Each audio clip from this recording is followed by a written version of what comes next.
Okay, welcome back to Tea Time with Mommy and Tor. Say hi. Hi. Today we have cinnamon tea. Ooh, you like cinnamon tea? Yeah. I don't think she's tried it really, but so I've got little popcorn for our little treats. She already started eating, so oh, she shared.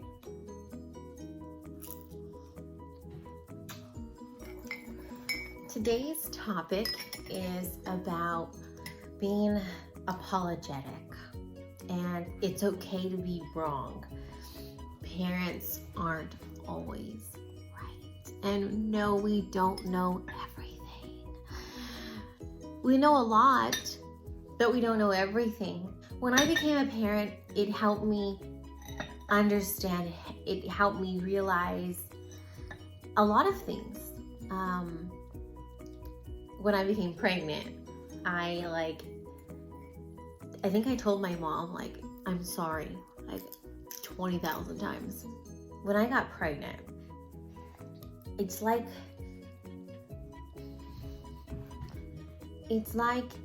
your vision is like this, you're right, you have a very narrow range of life. And because this is how much you've experienced it. You experience life. Your view of life is kind of like this.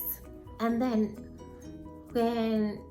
when you get married, it goes like this. And then when years pass, it just widens with life changing experiences. When I became a mom, my perspective and my view of life, my experiences,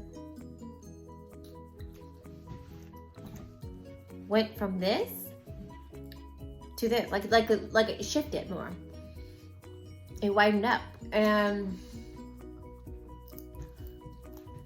I was so quick to say I'm sorry to my parents, my mom and dad, just I'm sorry. It kind of gave you this understanding of parenthood. Not a lot, but you understand the love. You definitely understand the love behind parent actions and choices. Today's topic is about acknowledging when you are wrong. There is many times where I was like, I don't know what I'm doing, but I'm just gonna try something and then see if it works. And yes, you call on your parents, have you done this? What do I do in this situation? You guys, family and friends around you, just for advice, because you're still figuring it out. There's no manual on how to have kids. Nothing in this world prepares you for having a baby. Nothing. I want a honest, open, strong relationship with my daughter. And it first starts with me, because she doesn't know much, but it's also teaching me. Being a mom is teaching me things. And being apologetic, being wrong, is a part of that. Being vulnerable and saying, I'm sorry. I think that builds the relationship, and that sets a really solid foundation, along with trust and communication and discipline and structure, but also being honest and saying, I was wrong and I'm sorry.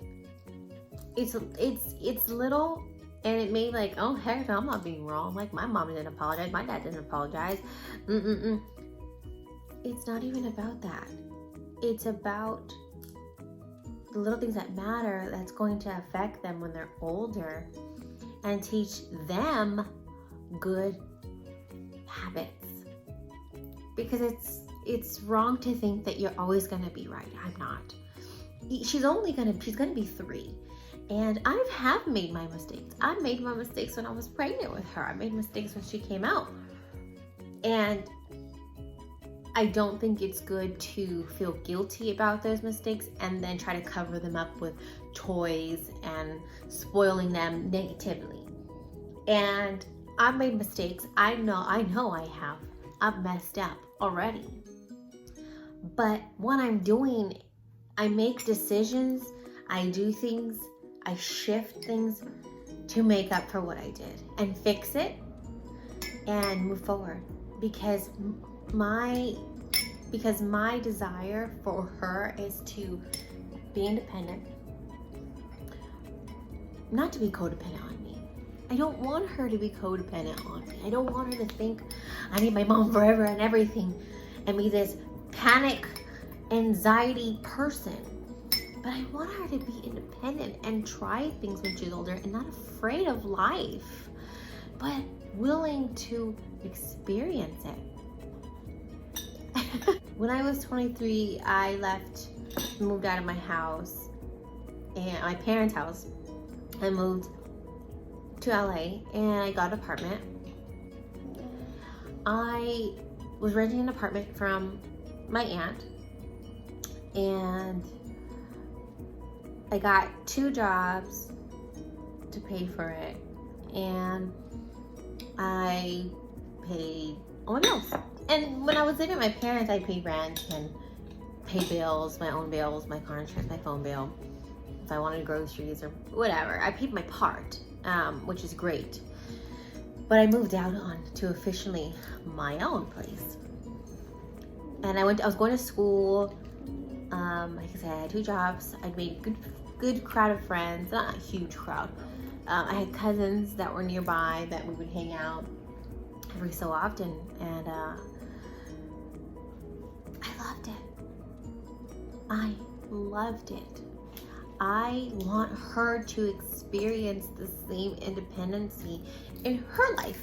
I want her to have her own experiences and be able to go, Mom, oh my God, like I did this, or I made new friends. And some of us have this past family history of like brokenness or pain or unforgiveness, or however.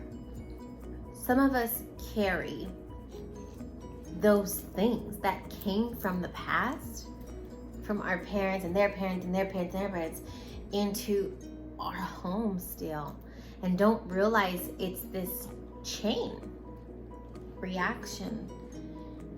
And again, nobody's perfect, but I've seen it, certain decisions, certain things, and I want to break it, and I've chosen to break certain things. I want her to be independent, and I think our previous generations are all about codependency, and more today is about independency, which is nothing wrong with that. There's nothing wrong with independency, but I wanted to break that chain.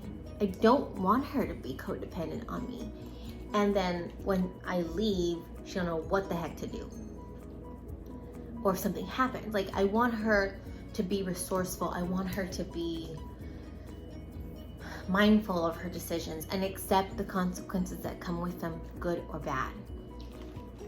But where that starts is with me.